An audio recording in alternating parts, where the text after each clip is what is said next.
His Royal Majesty, Joror Bosso Adamtey I, also known as the King Adamtey, is the Swapolo of the Said Shai Kingdom and the King of Kordiabe Madam in Ghana, West Africa. The King Adamtey I is the chairman of the Africa Diaspora Development Institute.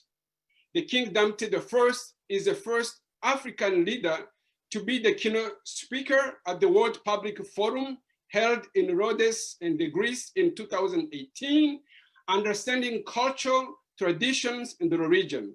And in 2009, Africa Needs Partner, Not Handouts. In 2009, he participated in African Presidential Roundtable in Berlin, Germany, addressing land reform issues in Africa as it relates to the impact of colonialism. He was also a guest speaker at the Global Forum, Stockholm, Sweden, in 2012, addressing the power and importance of technology and sustainable development in Africa. The King Adamtey I is the first chancellor of the University of Professional Studies, Ghana, Accra, Ghana, in 2014 through 2019. He founded the Droro Center for Strategic Leadership, a center that's bringing leaders together to explore leadership from a global context. Presently, he is the Chancellor of Caribbean Maritime University, the Kingdom Jamaica, and the Chairman of the Lowe Open University Council, Accra, Ghana. He is the former Special Advisor to the Assistant Secretary General and Director of the United Nations Development Program for Africa. His Royal Majesty Joror Bosso Adamtey I holds doctoral degrees in education, philosophy, and theology. Global leaders often seek after his wisdom, counsel, and spiritual insight. Please, ladies and gentlemen, welcome the King Adamtey I. Thank you so very much, Mr. Olivier Kamanzi, and all special guests on this Zoom call this morning.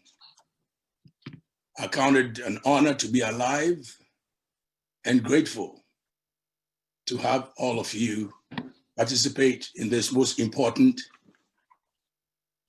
Zoom conference. I wish that at the end of this conference today, what this was intended for will be achieved and even more. Before I bring greetings from our ancestors, which is quite important, I would like to make this point. History has a way of preserving our future. And as we know, we are all accumulation of not only of our life experiences, but also those who were our ancestors. History is quite important because history not only tells us about our past, but it gives us connection to our future. The saying is true. If you don't know where you're coming from, definitely you don't know where you are going. As we celebrate the history and our roots, and also find value for a common gathering, it is my wish that we all recognize the common denominator, that is our history, and what we all intend to achieve at the end of the day. There are things that cannot be changed physically, but can be changed spiritually, intellectually. And if you know your voice or your history, you don't adopt somebody's voice as your own. As African, as sons and daughters of the continent, as people who were trained and brought up to understand the value of family and our history roots, we know that if we maintain our history roots the way it ought to be maintained, then we will show forth the fruits of our roots. There must be a connection. And the connection and the energy that I'm experiencing today on this Zoom call, I hope it will translate into fruitfulness, that many generations will come after such meetings, where it's not only what we talk about, but what we are able to do with our speeches. Ideas are very common. Thoughts are very common, and even common to express them.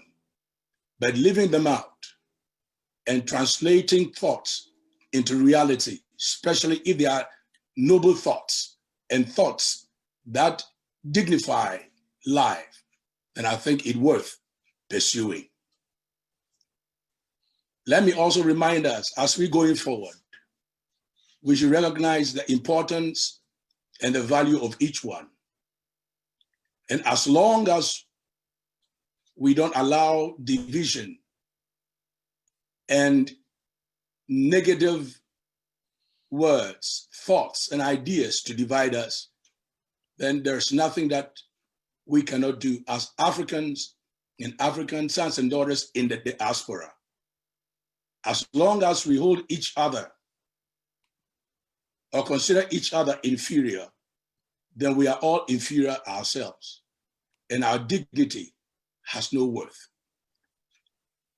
Let me say, not only are our ancestors desiring for such time, but it has been their wish.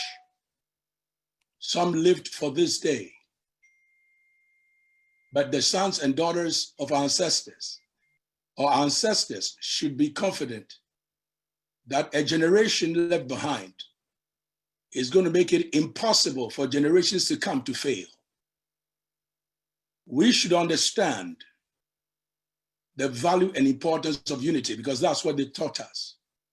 We all believe this statement that united we stand, divided ultimately we fall. What is unity? And when we talk about unity, let's look at it from our ancestors' perspective. Yes, unity has got to do with cooperation. Unity has got to do with joining forces. Unity has got a lot to do with linkages. Unity has a lot to do with strengthening bonds, meeting each other where we ought to meet. Because unity is that which connects us to our common destiny. Our relationship, which we are hoping to forge, should not be temporal.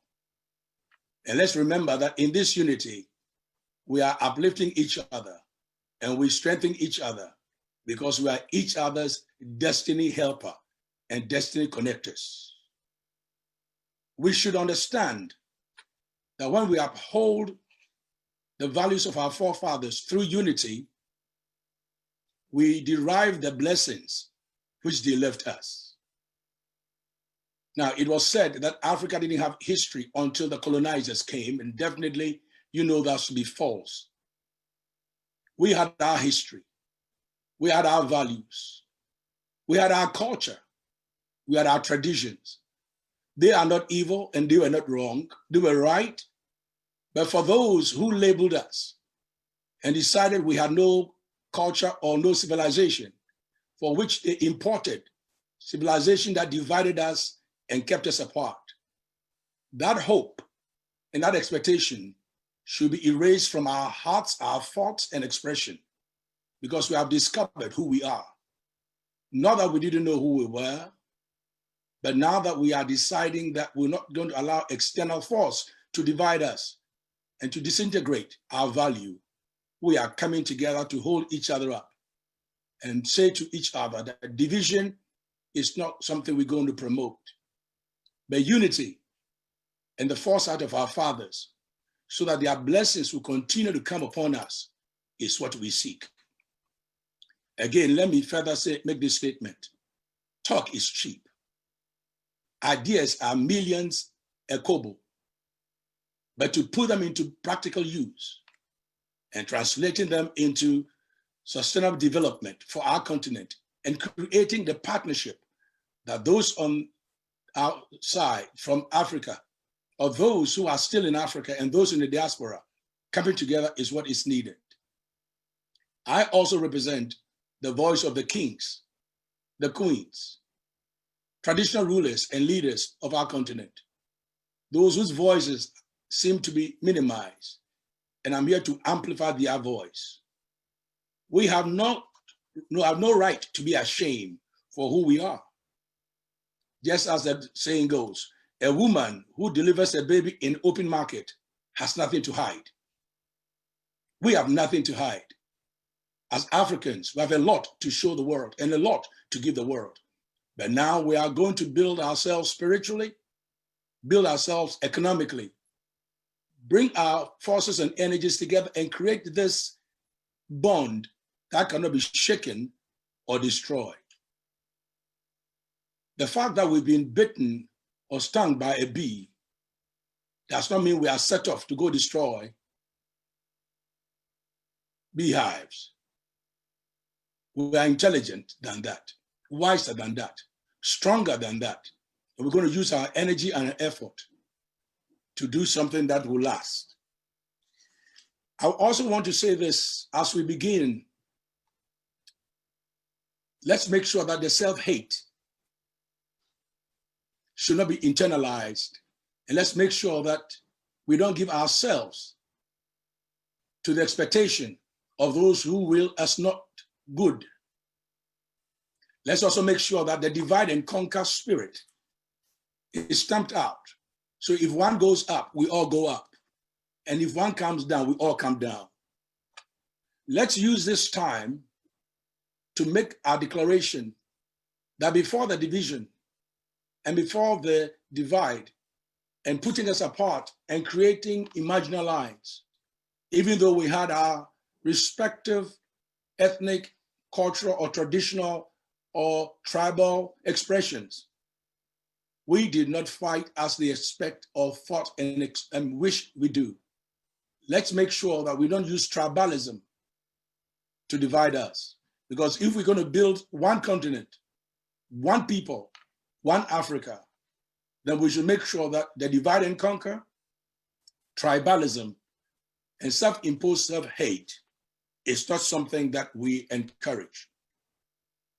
Today we have kings who are enlightened. We have traditional rulers who are very skilled, and we have so much to lose if we allow external forces to cause us to divide. Let's make sure that we also use this platform to stamp out anything that religious divisions brings to us.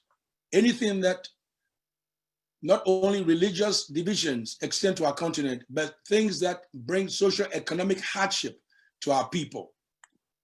Let's also make sure that in our attempt to build our people and make our ancestors not only happy to extend their blessings to us, we don't allow political positions to divide a common cause. Because our continent, as we know it, if it could be saved by politics only, would have been saved long ago.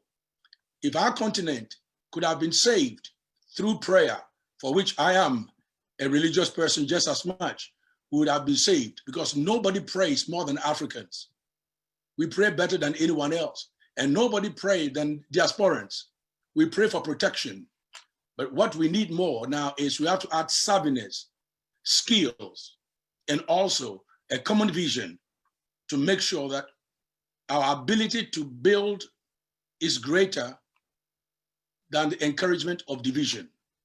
It is time for us to build a better Africa. It is time for us to build a stronger brotherhood. And it's time for our ancestors to continue to extend their blessings to us. So, sons and daughters, as your father and as a king, I invite you home. Let's stay connected and let's build a stronger force. We still have more blessings to extend, and home is still home. And we left the light on for you. When you walk in the night, don't stumble. Turn on the light and make yourself at home, because home is calling you. The sons and daughters who have gone out to gain skills, intelligence, experience, create wealth, and have know-how to build a continent. Now it's time to come and rebuild the wasted walls, and let's make our unity stronger again. Come home. We need you. And make yourself accessible, because you need us. And together, let's build our union stronger than before. The blessings of our forefathers I extend unto you. May the blessings of our forefathers extend to your children's children.